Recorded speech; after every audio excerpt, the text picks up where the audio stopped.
Hello again, everyone. My name is Kimberly Carey. I'm the owner of So Sassy Stitcher in Northwest Arkansas. I am here and I just finished my new Riley Blake bench pillow of the month, the Cupid's Arrow. Got it in the mail yesterday, decided to open it up this morning. It's actually a really fast one, which is kind of nice, as I am trying to get quilting done and, 100 other things. So of course I procrastinated and did this instead. So I'm just going to walk you through it real quick. Like I said, it's a very simple design. The instructions are all pretty good. I didn't have any real change in the cutting instructions. The only thing that I changed was when I just make it more efficient use of the material.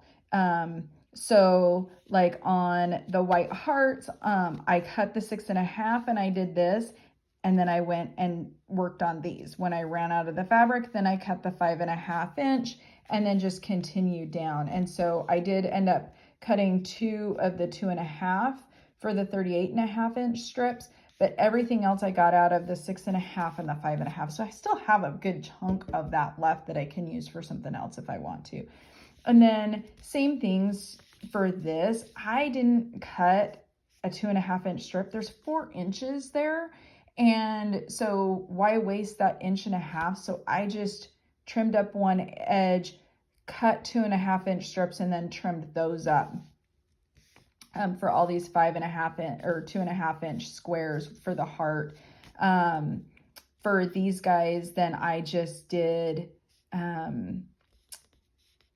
I just cut an 8.5 inch rectangle out of it, and then cut the 1.5 inch. I cut a 1.5 inch by 6.5, and then I cut the 2.5 inch squares. So I pretty much just cut everything out of that 8.5 by 4-ish inch, and then just trimmed everything up.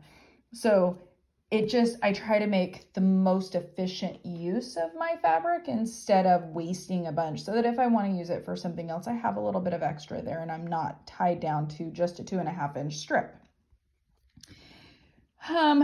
Let's see, everything else is pretty self-explanatory. I did a little bit different ironing on my heart. This isn't even exactly what I did. I just kind of went with it. I always try to, on my half square triangles, to alternate which way they go. This one, you can see that's not necessarily the case. So there's a little bit more bulk here on this particular seam. And so I didn't do as well there, but you can see like this one is opposite for this one. So it just helps alleviate some of that bulk on your seams. I am not one that generally irons my seams open. I don't like to do that because I feel like it makes the seams less durable and less stable. So I pretty much always go to one direction or the other. Now, if I had gone the other direction, like I did here, you're not going to get that shadowing effect.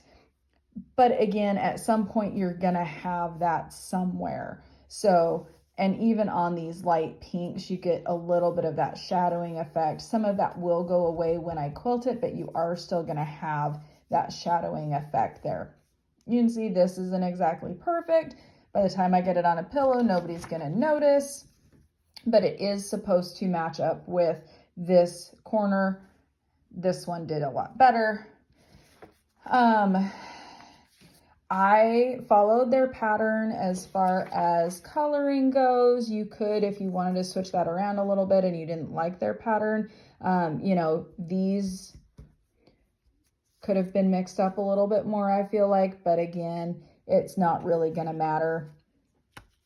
For these guys, for the arrow, I did alternate how I ironed these. You can see I have it towards the white here and I have it towards the pink here. It just makes this go together a little bit better and then lay flatter when you put that together. Okay. And then that part is the most finicky little part of everything. But again, it was fine. Anytime you do 1-inch squares like that, or 1.5-inch squares, you know, finished 1 inch, they tend to get a little bit wonky. They like to, you know, especially when you're cutting on the bias, they tend to stretch a little bit. So just be real careful there on that. But I mean, you've got some really big pieces on this. Those are the smallest pieces we had.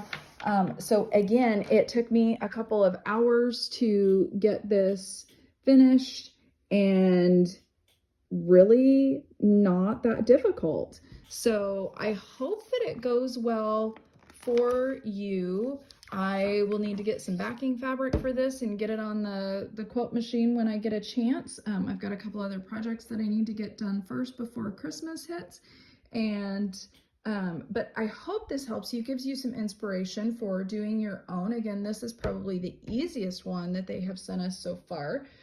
So good luck, happy quilting, and let me know how it goes.